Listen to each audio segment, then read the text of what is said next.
Good morning, Shiyant. Good morning, Jeremy. We wrapped up Camp Hustle and then came back to Singapore, did a ton of meetings around F1 and Super Returns. It's just been all catch up since then. But yeah, it's been a crazy month for conferences in Singapore, and it's nice to see everybody. A lot of people came into town, so a lot of great collisions. Speaking about lots of great people in town, there was a new article that came out that was talking about how Singapore has now reached 6 million people. I've always used to talk about how Singapore's 5 million people. Now it's 6 million people, including residents. What do you think? One of the things I always tell people is when I left Singapore, the population was 2.7.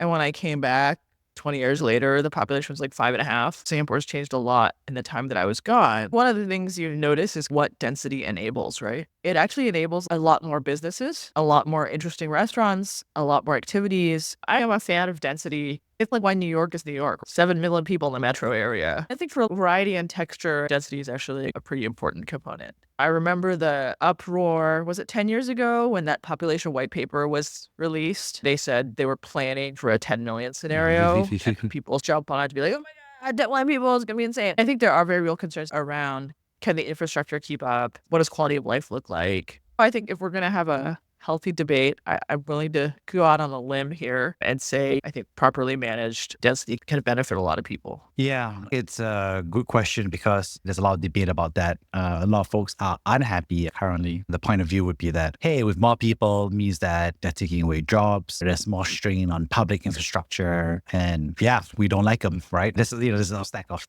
components. My personal perspective is that nobody in the world really likes immigration. So I think there's an immigration component to this number of people. So I think if people said, oh, the growth rate was going to reach 6 million or 7 million and it was all done by citizen births, new kids coming on the block, that could be a different discussion. But I think in the context of Singapore, it's quite tied into the immigration component. Nobody in the world is in favor of more immigration, right? Like Germany, you see the rise of the far, there's anti-immigration. We see the same context across multiple EU countries. We see that in America. I don't think there's a natural constituency for folks who are pro-immigration for new people to join a country. It's an interesting point, right? Why do cities or countries grow?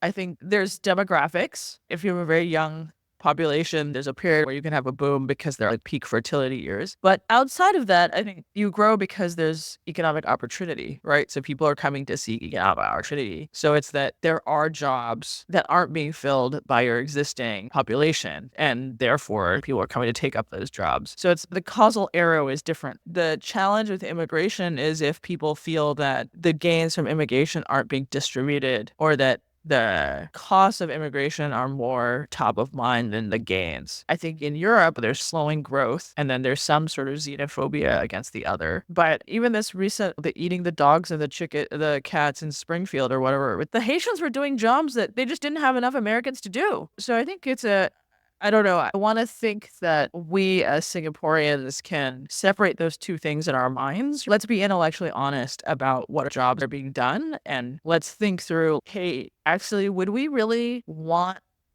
a scenario where there was no growth and no one to drive that? I don't want to be one of these extreme black or white people, but if we just try to play through the spectrum of outcomes, I think in general, people want to live in a vibrant place that is growing, rising tide lifting boats. I think some of the discomfort can feel like other people who are not me are getting ahead faster than I am. If they weren't here, maybe I would do better.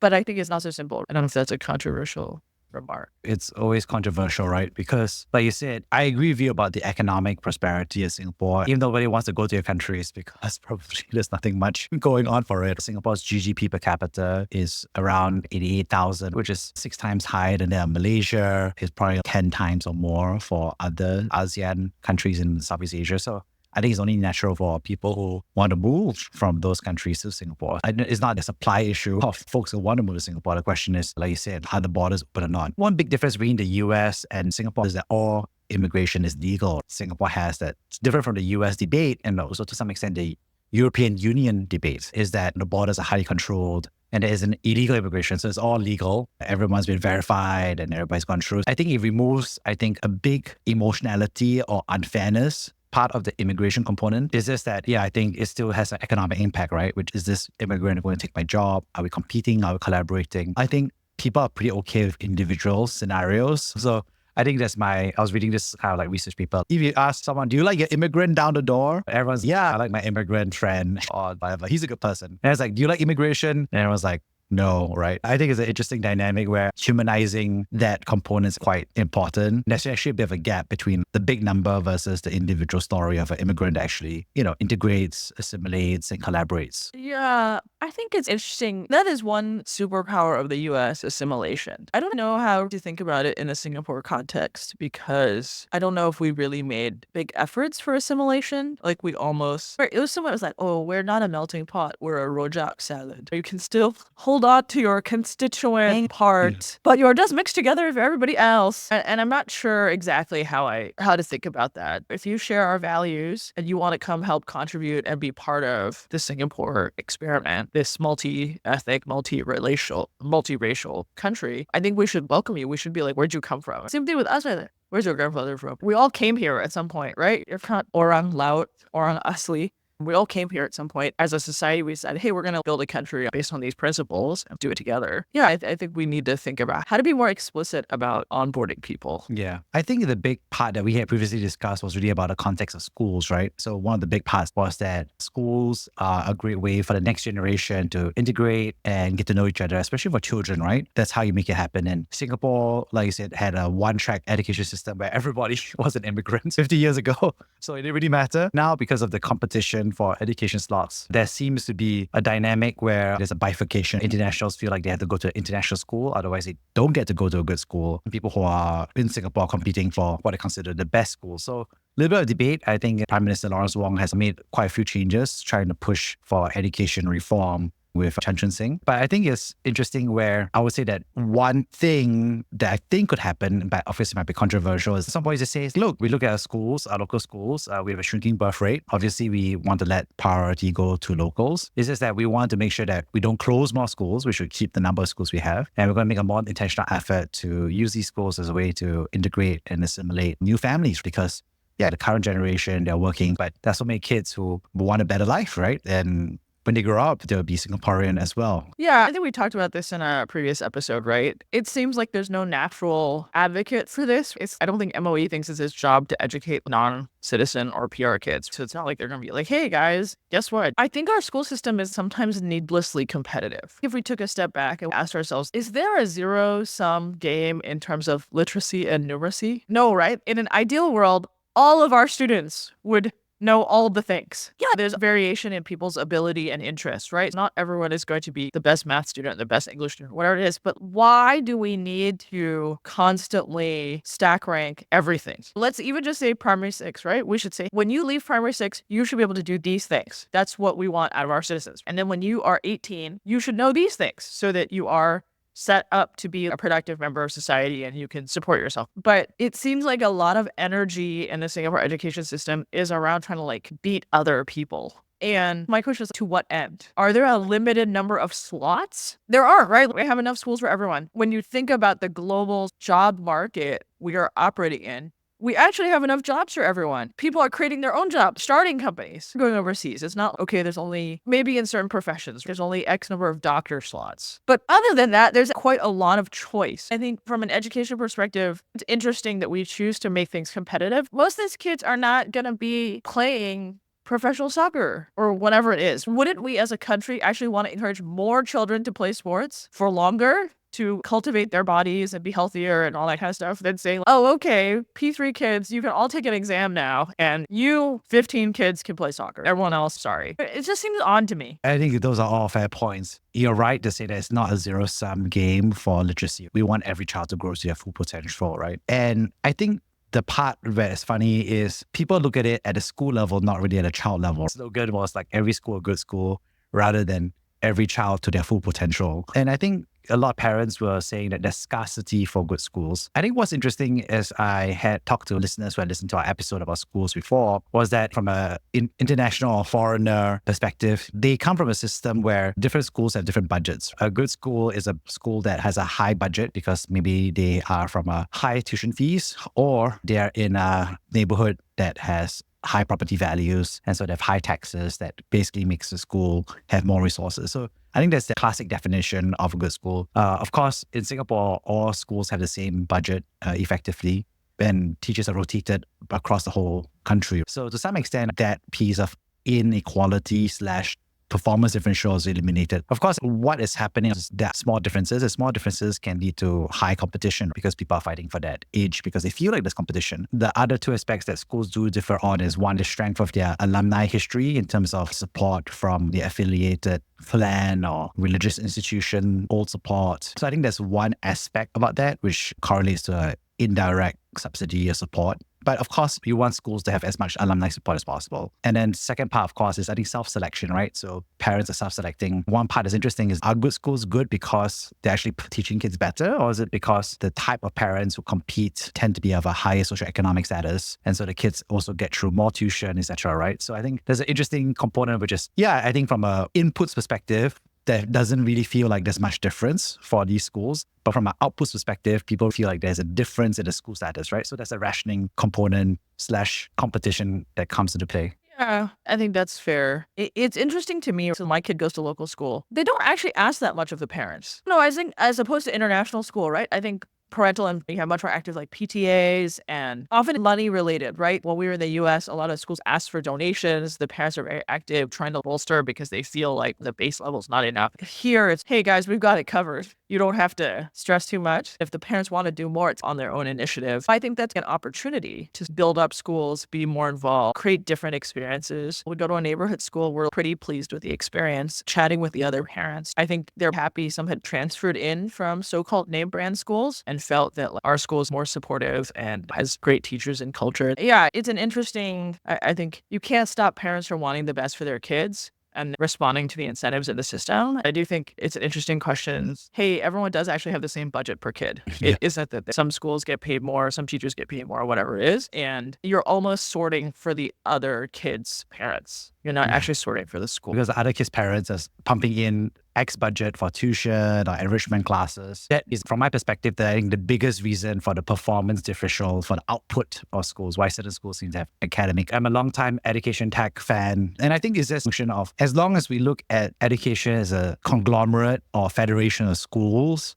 I think that's how people are always going to think about it. But so much learning that happens outside schools. I had the opportunity when I was at university to be the translator for Professor Howard Gardner. He's a Harvard Graduate School of Education professor talking about multiple intelligences. He was talking about spatial intelligence, all these other kind of intelligences that more, I think it was a big formative part of my thinking about this whole process. I think he made some really good points. He said the issue is that it's not just what the schools are doing and they're supposed to do, which is train every person to get smarter and be more productive, but also what everyone else is doing less of. There's a retreat of extended families into nuclear families, less uncles, less siblings, less spiritual institutions that serve as your local neighborhood, less neighborhood spirit or kampong spirit in Singapore. So the retreat of those institutions creates competition, right? Because people are funneling more resources into their own kids. And then the schools become that fulcrum where they're being asked to do everything they're supposed to teach. Not just this, but also moral education, civic education, financial education, things that parents are supposed to do, right? Because parents are busy. So I think that it's beyond the school. It's really about parents and families. To solve a lot of these issues, you need a whole of government response, a whole of society response, where you're really working beyond the school paradigm.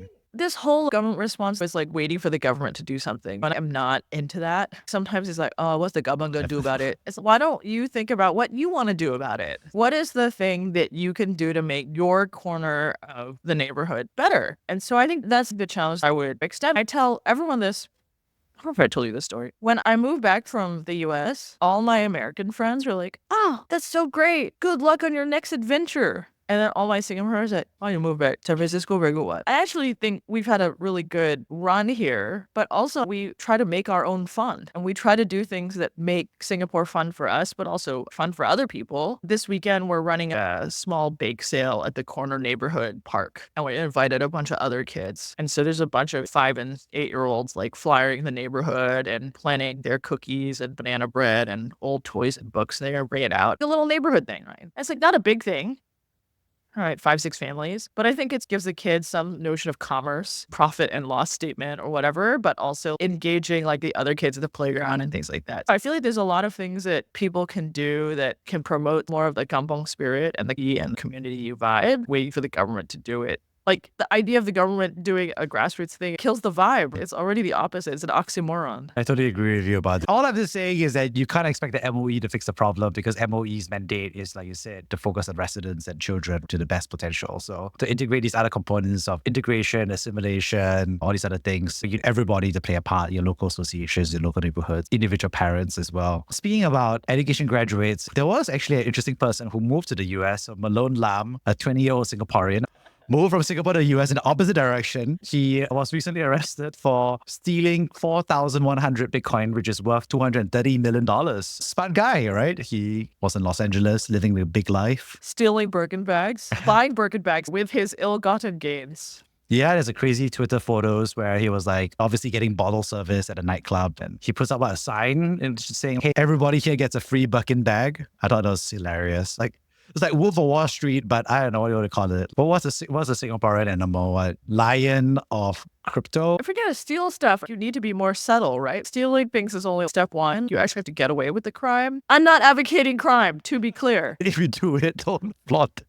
It seems counterproductive. I'm not smart enough to plot such a crime. Good, I didn't go into that line of business. Yeah, I thought it was interesting because they did show a recording, and we'll link to it in the show notes. But I did a screen recording of them actually waiting in anticipation for the money to show up. And then it showed up and then they celebrated. And I was like, wait, you're using a screen recording tool to record the moment of receipt of funds? I'm like, yo. Yeah, that was pretty amusing. So you see, innovation, ingenuity, alive and well. He's an interesting hybrid of the Singapore and the US ecosystems, right? You throw in the Singapore has a high exposure to crypto, clearly internet savvy. He moves to the US like many folks, to Los Angeles. He integrates and assimilates. Is this a cautionary tale that you're trying to highlight, Jeremy? This is a positive example? Where are we going here? I was just saying we're not encouraging crime, but you're going to be like, wow, this guy really took the time to learn how to do a social engineering scheme to really go after a whale. He used his pastoral wallet, laundering. I don't know. It's a lot of work. I know. If he only applied his skills in a legal way, Yeah. got his profits. We'll see how long it takes. He's currently under arrest. So let's see how it shakes out. I mean, poor Carolyn Ellison, right? Got a couple of years in jail. I think she's turned state's witness, right?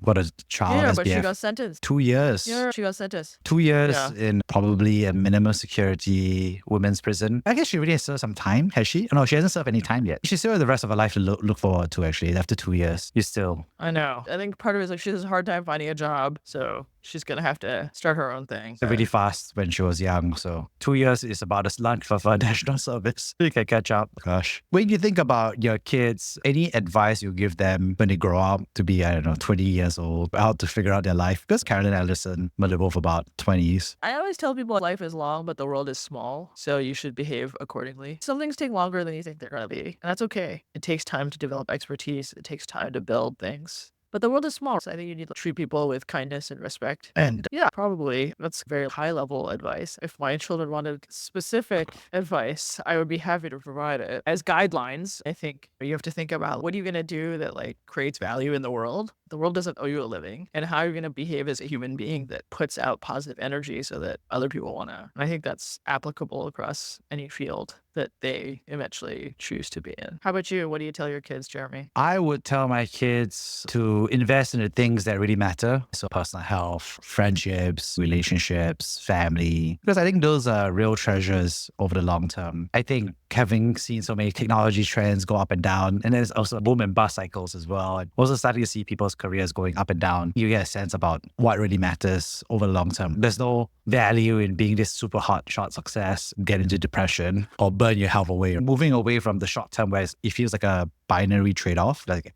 health or wealth, family or career. I think there's some medium term stuff that they actually make you better and has synergy, right? If you have a happy family, I think you're more likely to have a career that does well because you're not looking behind your back all the time wondering what was going on at home. Those are my 2 cents. On that note, thank you so much and peace out.